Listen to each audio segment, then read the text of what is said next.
Hello students, welcome back to all SST classes of RDS group of schools. I hope everybody have understood previous topic like on equality and the story of Kanta. Okay class. So today I am going to start next part of this chapter, number 1, on equality in civics. So today's topic is equal right to vote. Students, can you tell about equal right to vote? It means that each and every adult in India has the right to vote irrespective of their wealth, community, religion, etc. Okay, so firstly we talk about uh, equal right to vote relate to this story which above and also discussed in a previous day. So the story above begins with Kanta standing in line to cast her vote. Story में आपने देखा कि इसकी शुरुआत जो हुई थी कांता के साथ हुई थी और कांता वोट की लाइन में खड़ी हुई थी वोट देने के लिए. Look again at the various people who are standing in line with हर.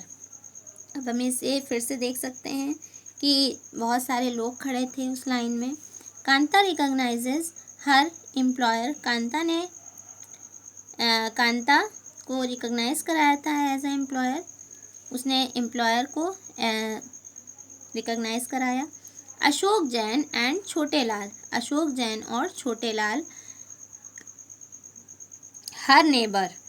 अशोक जैन और छोटे लाल उनके नेबर थे in a democratic country like India. और एक democratic country like India all adults it's irrespective of what religion they belong to. और हमारे India में जितने भी एडल्ट्स हैं ओके उनके लिए ये इर्रिस्पेक्टिव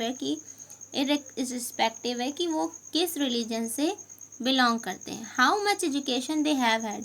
और कैसी उनकी एजुकेशन है जो उनके पास है. What caste they are. उनकी कास्ट क्या है. और वेदर दे आर रिच और पुअर. और वो रिच हैं या फिर पुअर हैं are allowed to vote. It means that कि वो इससे फ़र्क नहीं पड़ता कि वो किस रिलीजन के हैं, किस रीजन के हैं और किस कास्ट से बिलोंग करते हैं, रिच हैं कि पुअर हैं, उन सभी को वोट देना अलाउड था. This as you have already read in class 6 book is called universal adult franchise. Already आपने क्लास 6 की बुक में पढ़ा है यूनिवर्सल एडल्ट फ्रेंचाइज के बारे में. And it's an essential aspects of all democracies. जो ऑल डेमोक्रेसीज के एस्पेक्ट में बहुत इसेंशियल है, मीन्स इम्पॉर्टेंट है. The idea of universal adult franchise is based on the idea of equality. और जो ये यूनिवर्सल एडल्ट फ्रेंचाइज का जो आइडिया है ये आइडिया ऑफ इक्वलिटी पर बेस्ड है. So this is called universal adult franchise which is based on the idea of equality.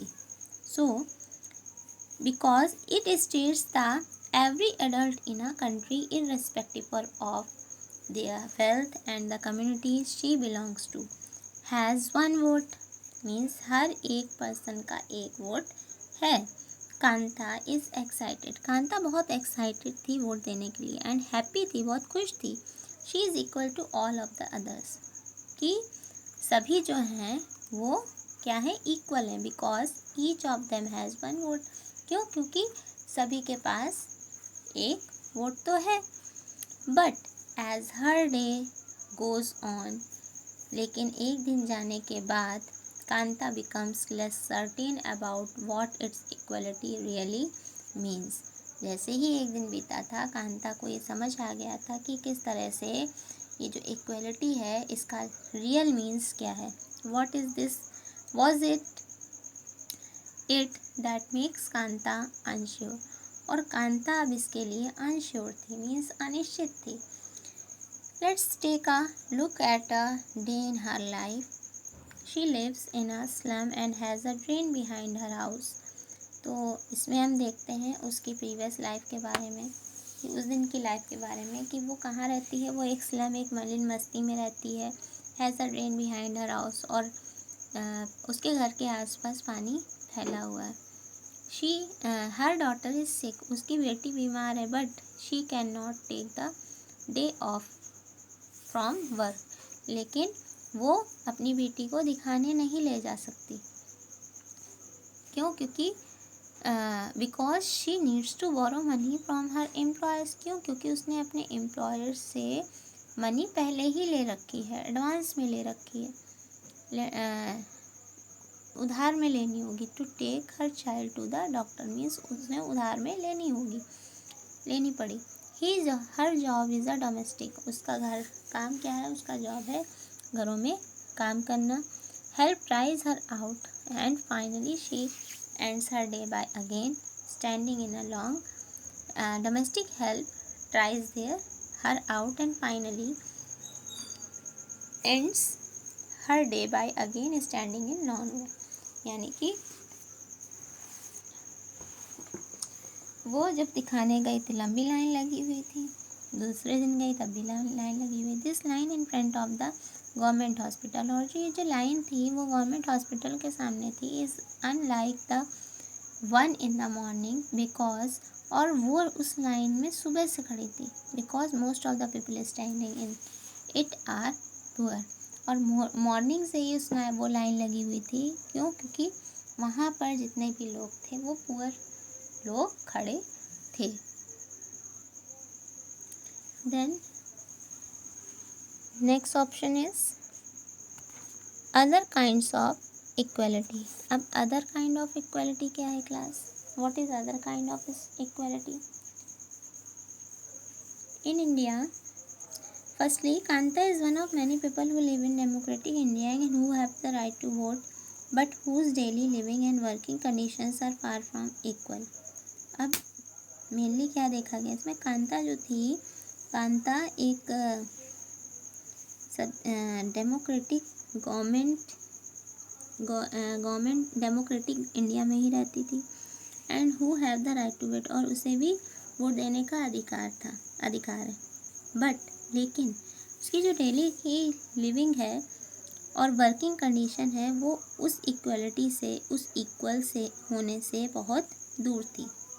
Apart from being poor, और क्यों? क्योंकि वो एक पुअर का हिस्सा थी। People in India experience inequality is different ways. India में जो लोग हैं उनका जो एक्सपीरियंस है इनइक्वालिटी का, वो डिफरेंट वेज में देखा जा सकता है। Let us see what this means by reading the two stories given below. क्या आपने इसका मीनिंग देखा जो आपने 2 स्टोरीज में नीचे दी गई हैं, उसमें अभी आप देखेंगे। Then each of these is based on real incident, और हर एक स्टोरी जो है इसमें वो रियल इंसिडेंट पर बेस्ड है। In people lives in the reflect the different kinds of inequalities that exist in India, कि ये इनइक्वालिटी जो है, ये जो असमानता है, ये हमारे भारत में एग्जिस्ट कर रही है। So one of the more common forms of inequality in India, और एक से ज़्यादा कॉमन फॉर्म्स हैं ऐसे जो इंडिया में इनइक्वालिटी पर बेस्ड हैं, और वो है caste system. If you live in rural India, यदि आप रूरल इंडिया में रहते हैं, मीन्स गांव के एरियाज़ में रहते हैं, your cast identity is something that you probably learned और experienced very young। तो आपकी जो कास्ट की आइडेंटिटी है वो probably देखी जाती है और एक्सपीरियंस की जाती है, और ये स्पेशली ये बहुत ज़्यादा यंग है, यानी कि सबसे पहले देखी जाती है। If you live in urban India, अगर आप अर्बन इंडिया में रहते हैं, some of you might think people that no longer believe in caste, तो वहाँ पर लोग कास्ट पर बिलीव नहीं करते हैं। But just look at these matrimonials, shown from the leading English newspaper, and you will see how important the issue of caste continues to be the minds of highly educated urban Indians. अगर इस तरह से देखा जाए तो rural area में आप किस कास्ट के हो ये इस पर विश्वास करते हैं, ओके। लेकिन अगर उसी जगह हम अर्बन इंडिया में देखें, यानी कि शहर में देखें, शहरों में हम क्या देखते हैं, कास्ट पर बिलीव नहीं किया जाता है।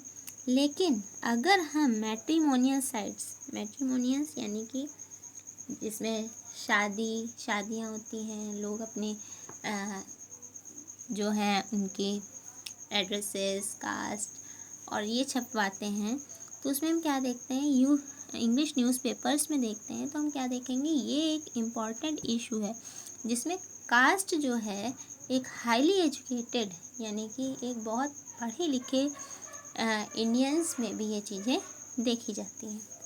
Now let us read a story about the experience of Dalit child. आइए अब हम देखते हैं इस स्टोरी के बारे में, ये कि एक दलित चाइल्ड जो है वो स्कूल को अटेंड कर रहा है। You have already read about Dalits in the class 6 book. आपने दलित्स के बारे में क्लास 6 में ऑलरेडी पढ़ा है। Dalit is a term that the so called lower caste. Dalit किसे कहते हैं? दलित एक टर्म है, किसका है? दलित का मतलब होता है सो कॉल्ड लोअर कास्ट, यानी कि लोअर कास्ट के लोग। Use to address themselves. Dalit means broken यानी कि बहुत पिछड़े हुए। And by using this word, और ब्रोकन वर्ड ये यूज़ किया जाता है दलित पीपल के लिए। Lower caste are pointing to how they were, और लोअर कास्ट पर पॉइंट किया जाता है कि ये कैसे लोअर कास्ट में है, okay. And now then they and continue to be seriously discriminated against। और ये कॉन्टिन्यू है और ये एक सीरियसली डिस्क्रिमिनेटेड होता है, यानी कि पक्षपात होता है, भेदभाव होता है एक दूसरे के प्रति। Now this is the story of Om Prakash Valmiki. This is the real story. Om Prakash Valmiki is a famous Dalit writer. Om Prakash Valmiki एक फेमस दलित राइटर थे। इन हिज ऑटोबायोग्राफी, उनकी एक ऑटोबायोग्राफी उन्होंने लिखी। जूठन नाम की ऑटोबायोग्राफी थी। क्लास ही राइट्स, उन्होंने लिखा है, I had to sat away from the others in the class. मुझे क्लास से अलग बिठाया जाता था। And that too on the floor, और वो भी फ्लोर में बिठाया जाता था। The mat ran out before reaching the spot I sat on, और जब मैं उसमें बैठने जाता था, उस मैट के पास पहुंचता था, तो वो वहाँ से हटा दी जाती थी उस स्पॉट से। मैट के बिफोर, मेरे पहुंचने से पहले ही वो वहाँ पर नहीं होती थी।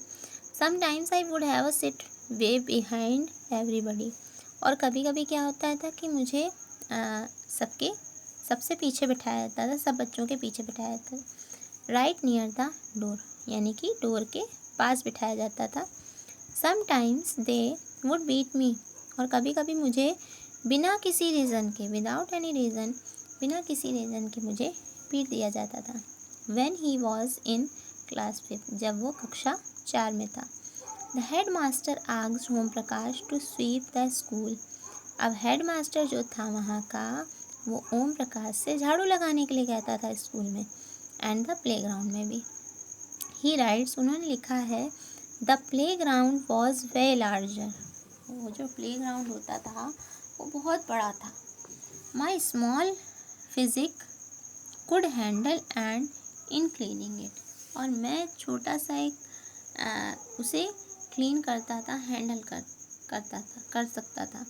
माई बैक बिगेन टू एच, और मेरी जो पीठ होती थी वो बहुत पेन करने लगती थी, दर्द होने लगती थी।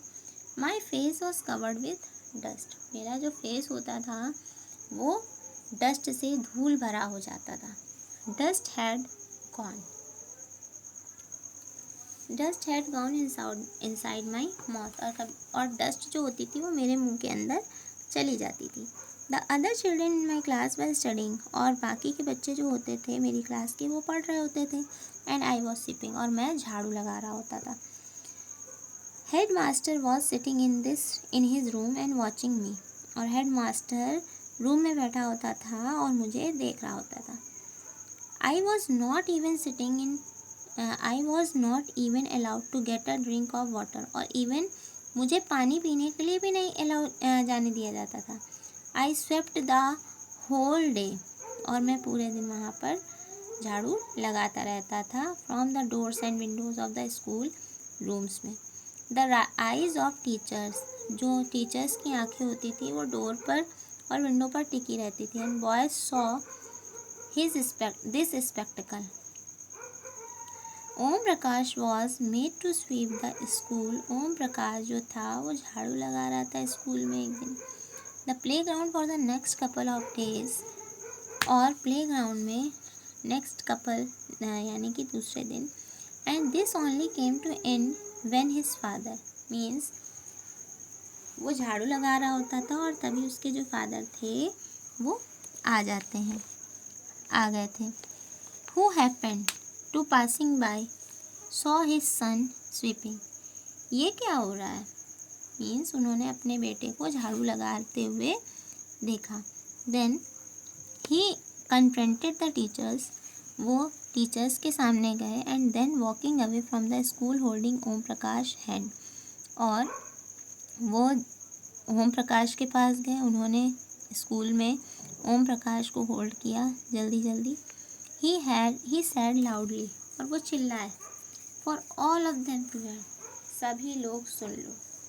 यू आर अ टीचर, तुम टीचर हो। So I am leaving now, इसलिए मैं तुम्हें अभी छोड़ रहा हूँ। बट रिमेंबर, लेकिन याद रखना, this much master he will study right here, ये याद रखना मास्टर कि ये बच्चा यहीं पढ़ेगा और ये इसका राइट है, in this school. And just not him but there will be more coming after him, लेकिन और ये फिर आएगा और यहीं पढ़ेगा। अब ये देखिए, ये तो थी ओम प्रकाश वाल्मीकि की स्टोरी जूठन, जिसमें उनसे झाड़ू लगवाया जाता है स्कूल में टीचर्स जो होते हैं वो बाकी बच्चों को तो पढ़ाते हैं लेकिन उससे झाड़ू लगवाते हैं। अब सेकेंड स्टोरी क्या है? The second story is based on an incident that took place is one of India's larger cities and is common practice is most part of the country. Second story भी इसी तरह की incident पर based है जो India की larger cities में होती हैं और ये कॉमन प्रैक्टिसेस होती हैं जो कंट्रीज़ के मोस्टली पार्ट्स में होती हैं। It is a story about mister and Mrs Ansari. ये जो स्टोरी है मिस्टर और मिसेस अंसारी की है, who were looking to rent, जो रेंट के लिए अपार्टमेंट देख रहे हैं सिटी में। They had the money and so paying rent was no problem. उनके पास पैसा है इसलिए वो कितना भी पैसा पेमेंट जो है रेंट का वो दे सकते हैं और उनके लिए कोई प्रॉब्लम नहीं थी। They went to a property dealer, वो एक प्रॉपर्टी डीलर के पास गए to help to find a place की, और उसने हेल्प की प्लेस को फाइंड करने में। द डीलर ने inform them that he know about quit a few apartments that were available for rent. अब वो कुछ अपार्टमेंट्स के बारे में जानते थे जो रेंट में देने के लिए अवेलेबल हैं। They visited the first apartment, वो पहले अपार्टमेंट में जाते हैं। And the Ansaris liked it very much, जो अंसारीज होते हैं उनको वो अपार्टमेंट बहुत पसंद आता है और वो डिसाइड कर लेते हैं उसे लेने के लिए। How ever when the land lady found out their names, जब लैंड लेडी जो होती है जिसका वो अपार्टमेंट होता है वो नाम जानने की कोशिश करती है, नाम जानना चाहती है। She made an excuse about how she could not rent the house to someone who ate meat because the building did not have any non-vegetarian residents. Means अब वो क्या एक्सक्यूज़ देती है कि वो रेंट पर इसे नहीं दे सकती। क्यों? क्योंकि यहाँ पर मीट खाने वाले लोगों को नहीं रखा जाता है। और इस बिल्डिंग में जो लोग रहते हैं वो नॉन वेजिटेरियन नहीं है। बोथ द अंसारीज, अब दोनों अंसारीज जो होते हैं वो क्या कहते हैं, and the property dealer were surprise, दोनों ही बहुत सरप्राइज होते हैं टू हियर दिस, ऐसा सुन करके, because they could smell fish being cooked in the neighbours. क्यों? क्योंकि जब फिश को पकाया जाता है जो फिश की स्मेल होती है वो पड़ोस के हाउस में जाती है। The same excuse was repeated in the second and third apartment, यानी कि उसने जहाँ पर सेकेंड और थर्ड अपार्टमेंट दिखाया वहाँ पर भी कुछ ऐसे ही एक्सक्यूजेस दिए गए कि ये लोग तो फिशेस वगैरह पकाते हैं तो नेबर्स के घर में उनकी खुशबू जाती है जिससे कि वो उन्हें रेंट पर नहीं दे सकते। Finally the property dealer told them, finally property dealer जो होता है वो क्या कहता है, that they might want to change their names, आप अपना नाम चेंज करिए and call themselves Mr and Mrs Kumar, और क्या कहेंगे, मिस्टर एंड मिसेस कुमार हैं। The Ansaris were reluctant to do this and decided to look some more, अब जो अंसारीज होते हैं रिलक्टेंट हो जाते हैं और डिसाइड कर लेते हैं ज़्यादा से ज़्यादा और चीज़ें देखने के लिए। इन द एंड, आखिरी में क्या होता है, it took a whole month of looking at apartment, finally क्या होता है कि वो अपार्टमेंट देखते ही रहते हैं before they found a landlady who was willing to give them a place on rent, और आखिर में क्या होता है, लैंड लेडी होती है वो उन्हें अपार्टमेंट रेंट पर देने के लिए एग्री हो जाती है। Okay, but here is some something else, there are the people belonging to different religious communities are also denied accommodation in the housing societies in urban areas, that's why it means that जो urban areas होते हैं, urban areas में भी अगर आप religion और community है, religion communities को ध्यान में रखते हुए इन सभी को डिनाइड कर दिया जाता है। Okay class, so here is when you lived in a rural areas and when if you lived in a urban areas, both are social discrimination in the in that areas. So I hope everybody have understood this part of this part, and so watch video carefully class. Now thank you and have a nice day everyone.